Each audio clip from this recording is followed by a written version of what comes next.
Hello friends, কেমন আছেন সবাই? আশা করছি সবাই খুব ভালো আছেন। আমার নতুন আরও একটি ব্লগে আপনাদেরকে স্বাগতম।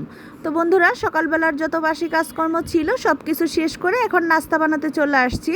তো আজকের নাস্তায় বানাচ্ছি পরোটা। তো পরোটার ময়দাটা প্রথমেই মেখে নিছি, এরপর হচ্ছে একবার বেলে নিছি ওই যেভাবে পরোটা বানায়, ভেতরে একটু তেল ময়দা দিয়ে।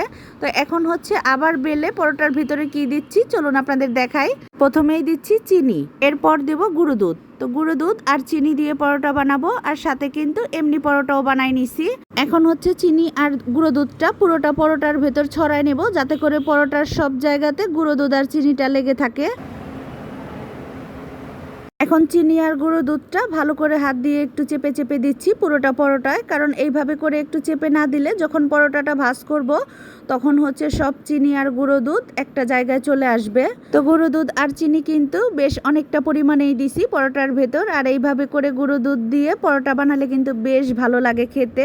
তো আমি এইভাবে করে মাঝে মধ্যেই বানাই। তো আমাদের মতন কে কে এরকম গুঁড়ো দুধ আর চিনি দিয়ে পরোটা বানান বন্ধুরা, আমাকে কিন্তু অবশ্যই কমেন্টে জানাবেন।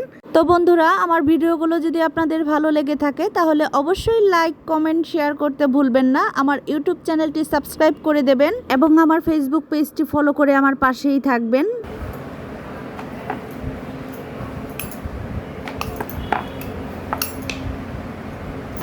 এখন হচ্ছে পরোটাগুলো ভেজে নিচ্ছি, আর ভাজার সময় পরোটাগুলো খুব সুন্দর করে ফুলে উঠতেছে, একদম বালিশ পরোটা হয়ে যাচ্ছে ফুলে ফুলে। আর এদিকে পরোটা দিয়ে খাওয়ার জন্য আলুর দম রান্না করে নিছি। নাস্তা খাওয়া শেষ করে রান্না বান্না করতে চলে আসছি। তো রান্নার জন্য এখন শাকসবজি কেটে নেব। আর আজকে তো সোমবার আমরা নিরামিষ খাই, তো আজকে নিরামিষ রান্না করব।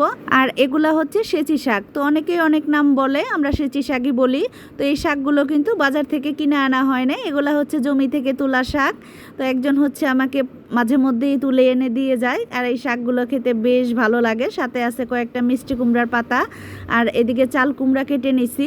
তো চাল কুমড়াটা হচ্ছে সরিষার পুর ভরে তারপর ভাজা করব। আর চাল কুমড়াটা প্রথমে গোল করে কেটে তারপর আবার মাঝখান দিয়ে একটু কেটে নিছি সরিষার পুরটা ভরার জন্য। আর এদিকে রাইস কুকারে ভাত বসাই দিছি, কড়াইতে গরম জল বসাই দিছি। চাল কুমড়াগুলো একটু ভাপ দিয়ে নেব, দিয়ে দিলাম একটু লবণ, আর এখন একটু ঢেকে দেব। আর চাল কুমড়া ভাপ দিতে তো বেশি সময় লাগে না, অল্প একটু সময় ভাপ দিয়ে নেব। আর এদিকে শাকগুলো কাটা হয়ে গেছে, সাথে কাঁচামরিচ কেটে দিছি।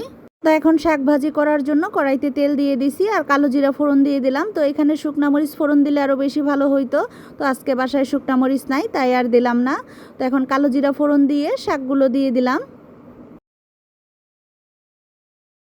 আর দেব হলুদ আর লবণ। তো এই তো, আর কিছু দেওয়ার প্রয়োজন নাই। এখন আস্তে আস্তে করে শাকগুলো ভাজি করে নেব।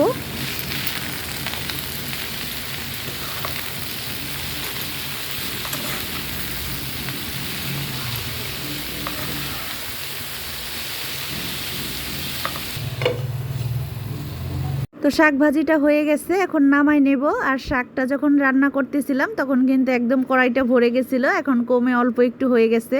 চাল কুমড়া ভাজি করার জন্য এখানে চাল ভিজায়ে তারপর বেটে নিছি, এখন হলুদ আর লবণ দিয়ে দিছি, আর এদিকে সরিষা বেটে রাখছি।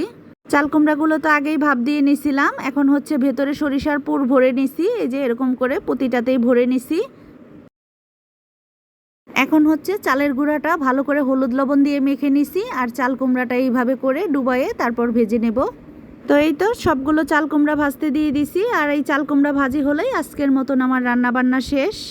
তো এই হচ্ছে আজকে আমার রান্না বান্না, চাল কুমড়া ভাজি, শাক, আর এটা হচ্ছে সকালবেলার আলুর দম, মুগ ডাল আর দুধ জাল দিয়ে নিছি। আর এখন তো আমের দিন, সব সময় তো আম ঘরে থাকেই। তো আমার ঘরে হচ্ছে দুধ, আম বা দুধ, কলা এগুলা থাকলে তরকারি, ডাল যাই রান্না করি না কেন আমার কোনো টেনশন থাকে না, কারণ আমার ঘরের সবাই হচ্ছে দুধ দিয়ে ভাত খেতে খুব বেশি পছন্দ করে।